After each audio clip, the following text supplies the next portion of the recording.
কেউ কেউ হিন্দুত্ব বোঝাচ্ছে। দিলীপ ঘোষকে হিন্দুত্ব বোঝাবেন না। আমার কাটলে গায়ে হিন্দুর রক্ত বেরোবে, বিজেপির রক্ত বেরোবে। বাকিদের গায়ে কি রক্ত আছে আমি জানি না, কারণ বহু জায়গায় ঘুরে এসছেন তারা। কে বড় বড় কথা কারা বলছে? যারা মমতা ব্যানার্জি আঁচলের তলায় থেকে নেতা হয়েছে।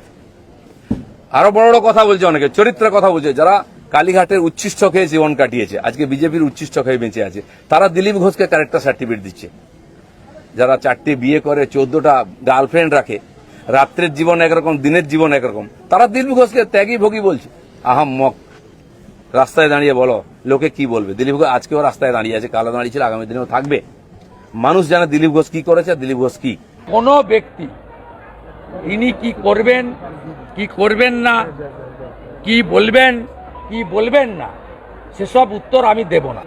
একজনেরই মিথ্যাচারকে আমি কাউন্টার করি, তার নাম হলো মমতা ব্যানার্জি, আর উত্তরদাতার নাম হলো শুভেন্দু অধিকারী। আর কারোর ব্যক্তিগত বিষয়, তার মন্তব্য, তার চলার ধরন, তার কাজের ধরন, প্রেম প্রীতি ভালোবাসা, রাগ বিরহ দহন, এসবের উত্তর আমি দিই না, ভবিষ্যতেও দেব না।